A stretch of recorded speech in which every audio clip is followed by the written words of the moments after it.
Assam Direct Recruitment 2.0 Assam Direct Recruitment 2.0 ভাইভাৰ কাৰণে যদি আপোনালোকৰ নাম আহে তেতিয়া আপোনালোকে সেই ভাইভা দিবৰ কাৰণে নিজকে কেনে ধৰণে প্ৰস্তুত কৰিব বা ভাইভা দিবলৈ যাওঁতে আপোনালোকে কি ডকুমেন্টছ নিব লাগিব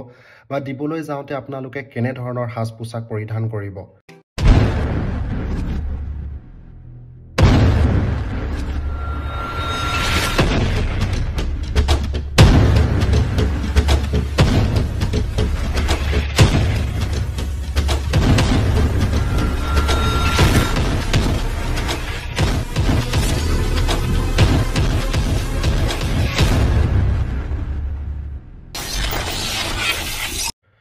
নমস্কাৰ বন্ধু বান্ধৱীসকল পুনৰবাৰ মোৰ ডিফেন্স মাইন ইউটিউব চেনেলটোলৈ সকলোকে স্বাগতম জনাইছো আজি আপোনালোকলৈ লৈ আহিছো ভাইভাৰ ওপৰত এটা ভিডিঅ'টি আপোনালোকলৈ আগবঢ়াই দিছো আপোনালোকৰ সহায় হ'ব বুলি আশা কৰিছো যদি ভিডিঅ'টি কৰিবলৈ যাওঁতে আপোনালোকে ভুল ভ্ৰান্তি কিবা দেখে ভুল ত্ৰুটি হৈ যায় তেতিয়া আপোনালোকে শুধৰাই ল'ব বুলি আশা কৰিছো সো বন্ধু বান্ধৱীসকল ভিডিঅ'টি আৰম্ভ কৰাৰ আগতে মোৰ চেনেললৈ নতুনকৈ যিসকলে আহিছে তেওঁলোকে মোৰ চেনেলটো সাবস্ক্ৰাইব কৰি থৈ যাব আৰু কাষতে থকা বেল আইকনটি প্ৰেছ কৰি দিব যাতে এনেকুৱা ধৰণৰ ভিডিঅ'বিলাকৰ নটিফিকেশ্যন আপোনালোকে আগলৈ পাই থাকে সো বন্ধু বান্ধৱীসকল আহক আৰম্ভ কৰোঁ বন্ধু বান্ধৱীসকল যিসকল কেণ্ডিডেটৰ নাম ভাইভাত আহিব বা ভাইভাত নিৰ্বাচিত হ'ব অৰ্থাৎ ফেচ টু ফেচ যেতিয়া ইণ্টাৰভিউ হ'ব তেতিয়া প্ৰথমতে আপোনালোকে এজোৰ মাৰ্জিত সাজপাৰ পৰিধান কৰি যাব লগতে সাজযোৰ বৰ ৰঙীন পৰিধান কৰি নাযাব পাৰিলে আপোনালোকে এজোৰ ফৰ্মেল কাপোৰ পিন্ধি যাব তেতিয়া আপোনালোকৰ নিজকে আপোনালোকৰ ইণ্টাৰভিউত বহিবলৈ সুবিধা হ'ব যাওঁতে লগত আপোনালোকৰ সকলোবোৰ ডকুমেন্টছ লৈ যাব বা ডকুমেন্টছ অথবা নথিপত্ৰ লৈ যাব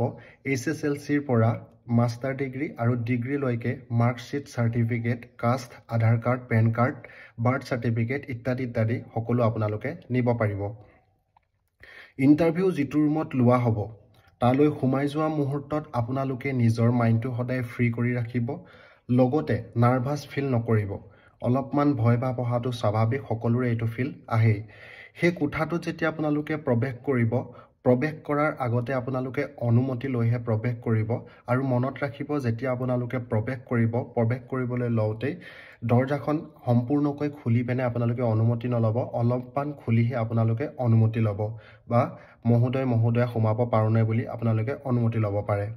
সোমাই গৈ সকলোকে আপোনালোকে গুড মৰ্নিং আফটাৰনুন উইশ কৰিব আৰু তেওঁলোকে বহিবলৈ কলেহে বা অনুমতি দিলেহে আপোনালোকে বহিব আৰু বহাৰ পাছত ধন্যবাদ জনাব তাৰ পাছত আহিব প্ৰশ্নৰ উত্তৰ হিতান গতিকে প্ৰথমেই আপোনাক আপোনাৰ নিজৰ বিষয়ে বা সেলফ ইন্ট্ৰোডাকশন দিবলৈ ক'ব পাৰে তেতিয়া আপোনালোকে নিজৰ বিষয়ে বা আপোনাৰ একাডেমিক ব্যাকগ্ৰাউণ্ড ক'ৰ পৰা কি পঢ়িলে বৰ্তমান কি কৰি আছে তাক আপোনালোকে ক'ব কিন্তু মনত ৰাখিব যেতিয়া আপোনালোকে নিজৰ সেলফ ইন্ট্ৰোডাকশন দিব তেতিয়া আপোনালোকে নামৰ আগত শ্ৰী নলগাকে আপোনালোকৰ ডাইৰেক্ট আপোনালোকৰ নিজৰ নামটো ক'ব মই উদাহৰণ হিচাপে দিছো যেনে মোৰ নাম নবীন শইকীয়া বা নবীন বৰা তেতিয়া ক'ব যে মোৰ নাম নবীন বৰা মই গোলাঘাটৰ পৰা আহিছো মই সৰুপথাৰ উচ্চতৰ মাধ্যমিক বিদ্যালয়ৰ পৰা দ্বাদশ শ্ৰেণী আৰু সৰুপথাৰ মহাবিদ্যালয়ৰ পৰা স্নাতক ডিগ্ৰী লাভ কৰিবলৈ সক্ষম হৈছো মই বৰ্তমান আমুকটো কামৰ লগত জড়িত হৈ আছো এনে ধৰণে আপোনালোকে ক'ব পাৰে বাকি সকলো প্ৰশ্ন নিৰ্ভৰ কৰে তাত থকা ব্যক্তিসকলৰ ওপৰত তথাপিও সাধাৰণ জ্ঞানৰ দুই এটা প্ৰশ্ন আৰু কিছুমান প্ৰশ্ন যেনে আপোনাৰ হবি কি বুলি সুধিলে আপুনি দিয়া উত্তৰৰ ওপৰতো নিৰ্ভৰ কৰিও প্ৰশ্ন সুধিব পাৰে যেনে গান গাই ভাল পোৱা সকলক কাৰ গান শুনা বা কাৰ গান গোৱা খেলি ভাল পোৱা সকলৰ ওপৰত খেল জগতৰ কিছুমান প্ৰশ্ন এনে ধৰণে সুধিব পাৰে গতিকে প্ৰশ্নৰ উত্তৰবোৰ সাধাৰণতে সেই ইণ্টাৰভিউ ৰুমটোৰ ওপৰত নিৰ্ভৰ কৰিব উত্তৰবোৰ দিওঁতে বহুত সময় আপোনালোকে নলব নৰ্মেল এটা সময়তে উত্তৰবোৰ দিবলৈ চেষ্টা কৰিব আৰু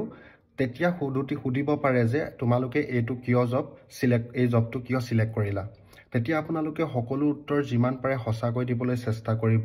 তাত আপোনাৰ লয়ালিটি আৰু আপোনাৰ পাৰ্সোনালিটি আদিও তেওঁলোকে নিৰীক্ষণ কৰিব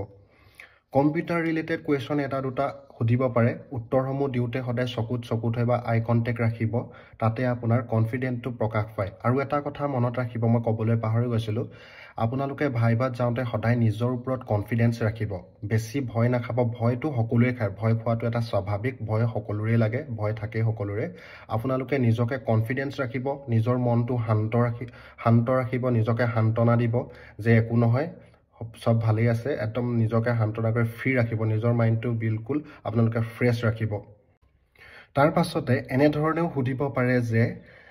কোনটো চাকৰিৰ বাবে তুমি সাক্ষাৎকাৰ দিবলৈ আহিছা লগতে চাকৰিটো কিয় বিচাৰিছা আৰু কোন বিভাগৰ চাকৰি তোমাৰ প্ৰিয় তেতিয়া তুমি ক'ব লাগিব যে চতুৰ্থ বৰ্গৰ বা গ্ৰেড 4ৰ মই সাক্ষাৎকাৰ দিবলৈ আহিছোঁ ছাৰ আৰু চাকৰি কিয় কৰিবলৈ বিচাৰিছা বুলি যদি সোধে তেতিয়া ক'বা যে চৰকাৰী চাকৰি কৰা ব্যক্তিগৰাকীয়ে সমাজত উচ্চ সন্মান পায় আৰু লগতে নিজৰ মনৰ সন্তুষ্টি পায় আৰু কোন বিভাগৰ চাকৰি তোমাৰ প্ৰিয় বুলি সুধিলে ৰাজ্য চৰকাৰৰ যিকোনো চাকৰিয়ে মই কৰিবলৈ সাজু আছোঁ আৰু যিকোনো চাকৰিয়ে মোৰ কাৰণে প্ৰিয় বুলি উত্তৰ দিব পাৰিবা বা চাকৰি নকৰি ব্যৱসায় কিয় নকৰিলা চাকৰি নকৰি ব্যৱসায় কিয় নকৰিলা বুলি যদি সোধে যিহেতু ভাল ব্যৱসায় এটা কৰিবলৈ বহুত টকাৰ প্ৰয়োজন হয় আৰু আমাৰ দৰে মধ্যবিত্ত পৰিয়ালত যিহেতু টকাৰ অভাৱ হয় সেইবাবে মই ব্যৱসায় নকৰিলোঁ বুলি উত্তৰ দিব পাৰিবা বন্ধু বান্ধৱীসকল তাৰ পাছতে যেতিয়া তোমালোকে নিজৰ সেল্ফ ইন্ট্ৰডিউচ দিওঁতে যেতিয়া নামটো ক'বা নামটো কওঁতেও তেওঁলোকে প্ৰশ্ন সুধিব পাৰে যে তোমাৰ নামৰ অৰ্থটো কি